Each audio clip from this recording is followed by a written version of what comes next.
मराठा समाजाला राज्य सरकारने दिलेल्या आरक्षणाच्या विरोधामध्ये संपूर्ण राज्यभर रास्ता रोको करण्यात आलाय। याचे पडसाद लातूर जिल्ह्यातील विविध ठिकाणी उमटले असून औसा टी पॉइंट येथे सकल मराठा समाजाच्या वतीने रास्ता रोको करण्यात आलाय। या रास्ता रोको दरम्यान मराठा तरुणांच्या भावना या आक्रमक दिसणाऱ्या राज्याचे मुख्यमंत्री एकनाथ शिंदे यांनी वाशी येथे कुणबी नोंदी सापडलेल्या मराठा कुटुंबातील सगळ्या सोयऱ्यांना आरक्षण देण्याचा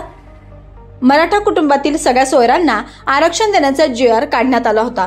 दरम्यान काही दिवसापूर्वीच राज्य सरकारने याबाबत विशेष अधिवेशन घेऊन मराठा समाजाला यापूर्वी देण्यात आलेल्या आरक्षणाप्रमाणेच आरक्षण दिल्याचा निर्णय घेण्यात आलेला आहे। मराठा समाजाने इतर मागासवर्ग या संवर्गात आरक्षण देण्याची मागणी जोर लावून धरली होती, पण सगळे सोयऱ्यांच्या शब्दांचा उल्लेख आणि इतर मागासवर्ग प्रवर्गात समाविष्ट न केल्याने मराठा समाजातील तरुण आक्रमक झाल्याचे दिसून आले। मराठा समाजाची शक्ती आणि ताकद आगामी निवडणुकीमध्ये राज्यकर्त्यांना दाखवून देऊ असा इशारा मराठा तरुणांनी या रास्ता रोको आंदोलनादरम्यान दिला आहे। जी आम्हाला सरकारनं बोललेलं होतं, शब्द दिलेला होता, ती शब्द पाळला नाही म्हणून आपण आंदोलन करतोय।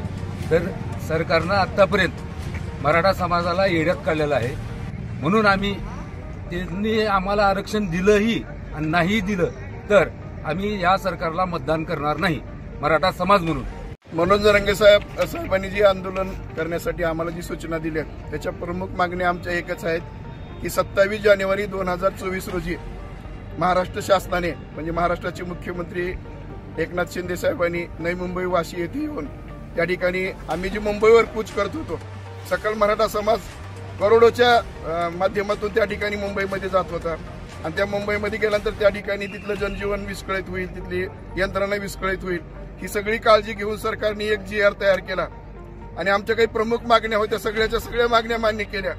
सगळे सोयऱ्याच्या माध्यमातून त्या ठिकाणी आम्हाला ओबीसी समाजाला ज्या ठिकाणी नोंदी सापडलेल्या आहेत, कुणबी म्हणून नोंदी सापडलेल्या आहेत, त्याच्या आधारे सगळे सोयरे हा शब्द मान्य करून त्यांना देखील कुणबीमध्ये घेण्यात यावं आणि त्याच्या माध्यमातून आरक्षण दिलं जाईल असं अभिवचन दिलं होतं।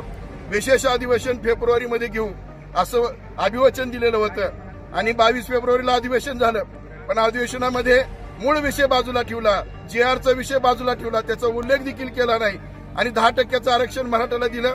पूर्वी जे दिलेलं होतं ते सुप्रीम कोर्टात टिकलं नाही, तेच आरक्षण दिलं आणि आमच्या तोंडाला पानं पुसण्याचं काम केलंय।